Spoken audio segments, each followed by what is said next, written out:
There was tension in the world. People were against the Austria-Hungarian Empire. Allies started to form. Austria-Hungary made an alliance with Germany, and France made an alliance with Russia. People did not like the heir to the Austria-Hungarian throne, Archduke Franz Ferdinand. On June 28, 1914, Franz Ferdinand and his wife Sophie were murdered by Gavrilo Princip. There were many nationalists like Princip who wanted to stop Austria-Hungary's reign over smaller nations like Bosnia. Austria-Hungary blamed the attack on Serbia, and they wanted to use the assassination to stop Serbia's nationalism. They wanted to declare war on Serbia, but they needed an ally. Serbia had France and Russia in their back pocket. On July 5, 1914, German Kaiser Wilhelm II secretly let Austria-Hungary know that they had Germany's full support. Austria-Hungary then sent a ridiculous treaty to Serbia that was so unreasonable that Serbia had no choice than to decline it. Austria-Hungary mobilized their army and proceeded to declare war on Serbia on July 28, 1914.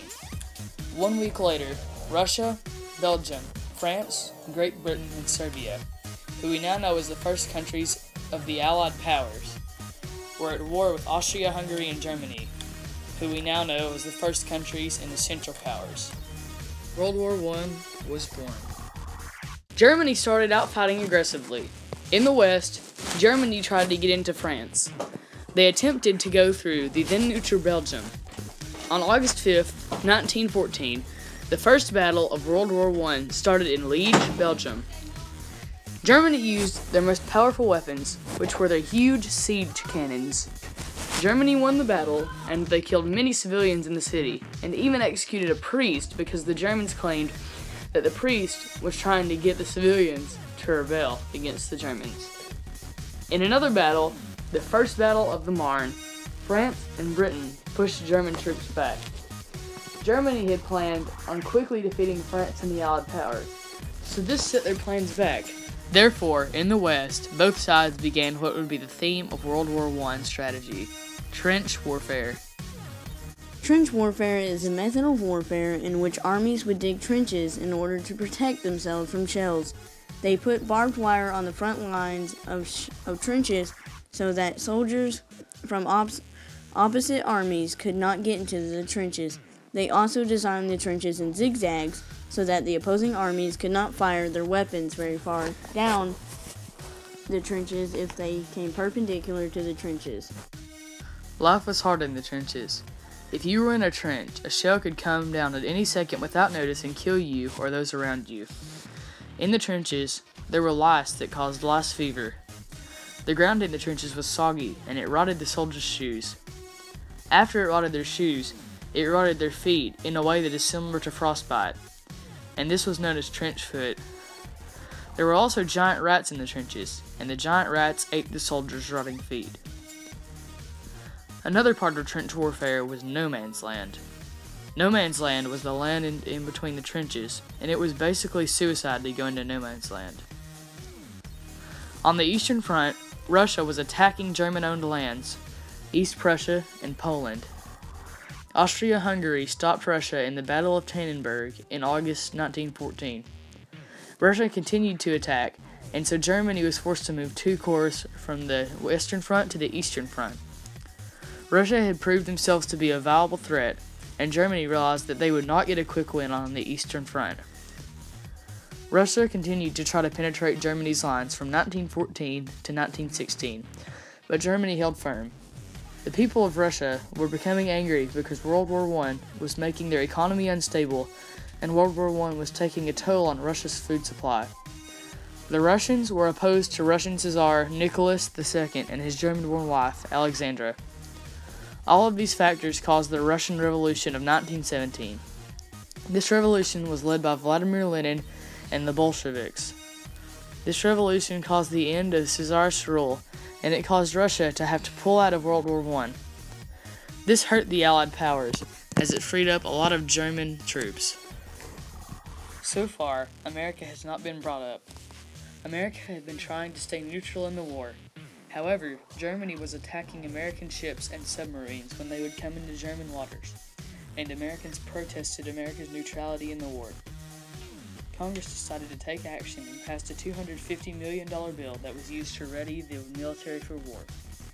The United States President Woodrow Wilson then appeared before 54 congressmen to tell them that he wanted to declare war on the Central Powers.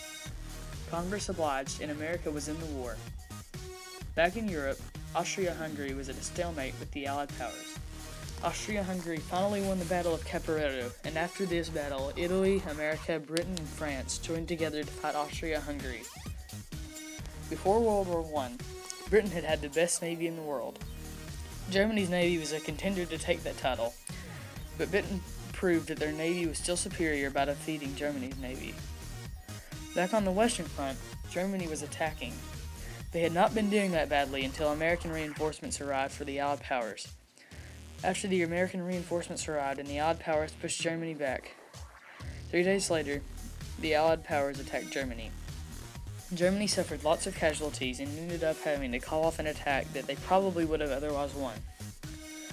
Germany and the Allied powers fought again in the Second Battle of the Marne, and this battle turned the war in favor of the Allied powers. Without a strong German military, the Central Powers did not have a very good chance of winning the war. In fall 1918, the Central Powers fell apart. They signed a treaty in October 1918 and won on November 4th, 1918. These treaties did not completely end World War I, but when Germany signed a treaty on November 11th, 1918, it officially ended World War I. The Allied powers had officially won the war. In 1919, a lot of countries formed a treaty called the Treaty of Versailles.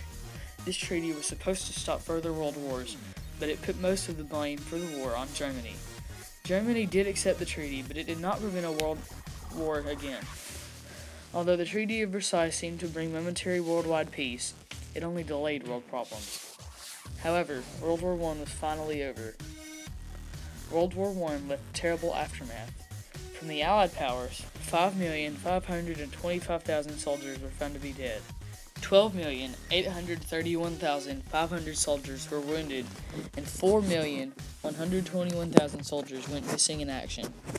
The total sum of casualties for these 3 tragedies in the Allied powers was 22,477,500. In the Central Powers, 4,386,000 soldiers were found to be dead. 8,388,000 soldiers were wounded, and 3,629,000 soldiers were missing in action. From the Central Powers, the total casualties from these tragedies was 16,403,000. We cannot even imagine how many family members and friends of soldiers were also affected by World War I as well. The price of war was and still is very great. As with any piece of history, World War I should be studied, and people should learn valuable lessons from it. War is terrible, and violence should not be our first resort to solving problems and getting what we want. These lessons in war should be taken and pondered over from World War I.